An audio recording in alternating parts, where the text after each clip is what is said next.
Kondisi terkini jelang wukuf di Arafah, suhu 42 derajat Celcius, jemaah haji disarankan banyak minum. Jemaah haji akan melaksanakan wukuf dan rangkaian ibadah puncak haji lainnya pada Jumat 8 Juli 2022. Pendamping jemaah haji asal Kabupaten Banyuasin, Budi Wahyu Kurniawan, pada Kamis 7 Juli 2022 melaporkan ada 81 jemaah haji asal Kabupaten Banyuasin terus dilakukan pengecekan kesehatannya. Tim kesehatan perwakilan dari Pemkab Banyuasin juga sudah berada di Tanah Suci untuk selalu melakukan pengontrolan kesehatan jemaah haji. Tim kesehatan selalu menyarankan jemaah haji asal Kabupaten Banyuasin selalu minum air putih agar terhindar dari dehidrasi.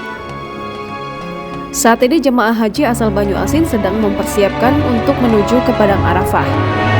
Sebelum berangkat ke Padang Arafah, para jemaah yang ada di hotel kumpulkan dan diarahkan bersama-sama menuju ke lokasi yang telah ditentukan.